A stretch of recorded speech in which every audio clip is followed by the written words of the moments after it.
invasive species. Does anyone know much about invasive species or what that means? This stuff could eventually take over this whole area.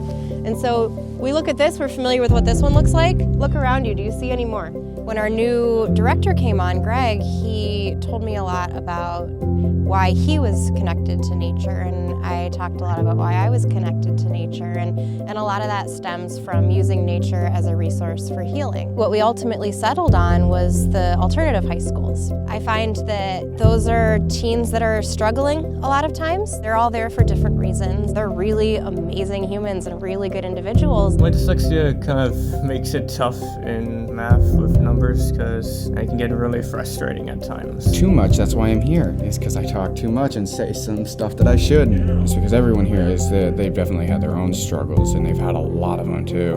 I bundle my feelings into a tight ball, and I only let it out in certain moments. Still had that mindset of stay out of the direct spotlight and don't cause any problems. I can't really explain how I feel.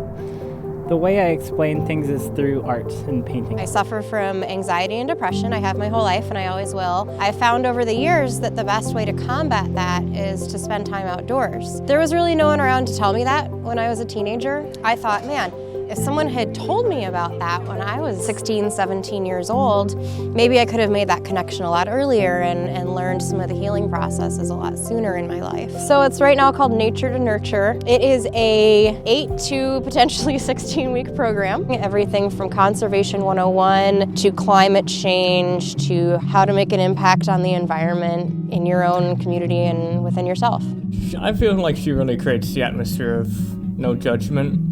And she's also, I like how she gets pumped up about things, like all the work she does and everything we do. She takes joy in that, and I like that because someone who enjoys the work they're doing doesn't work a day in their life, really.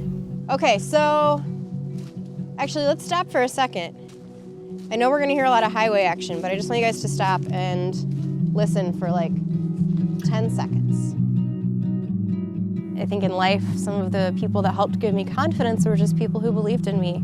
And one of those was an art teacher that I had in high school, Mrs. Lewin. She was amazing. She was probably one of the first teachers who looked at me and said, "You are awesome and you can do these things." My main strength is I love working with my hands. I'm always a hands-on guy, and this program has a lot of hands-on activities and stuff. So far, the project we're doing now with the birdhouses, because we're actually getting to see that take effect. And you get to watch as more creatures come to your area, and they'll usually come back year by year, especially if you leave out bird seed and a bird feeder. You'll see them come back each year, and probably their offspring is what comes back as well. I'm more of a homebody, but after this experience, I realized that it's better to expand your horizon. I've learned a lot about different kinds of trees and woodpeckers and a bunch of animals. From now, it feels like I could do anything, like I'm where I should be. She's a really good role model for people because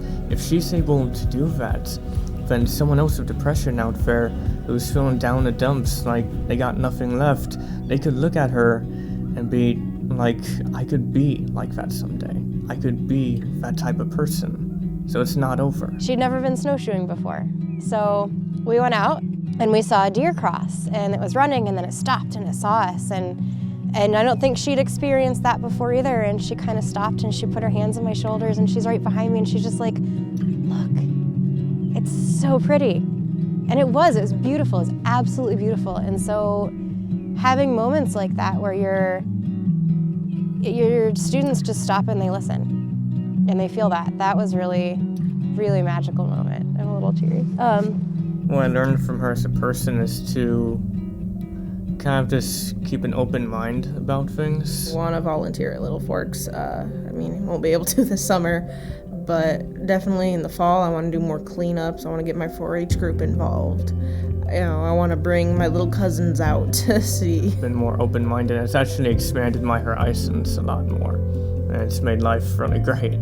So this was really worth it for me. Honestly, I hope that they're alive and happy and healthy enough I know that that's a lofty goal. I hope that they connect with nature. I hope that they teach their kids to connect with nature if they have them, and if they don't have kids, I hope that they are making a really positive difference doing what they want to do in life. Really, I mean, we want people to be leaders, but it's just important to be a follower, but follow something you love and you have passion for.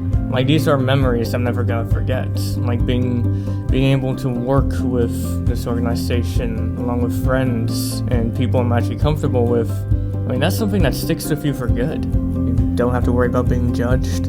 You can work as a team, and it's very rewarding in the end because it gives you that feeling of actually making a difference in the world.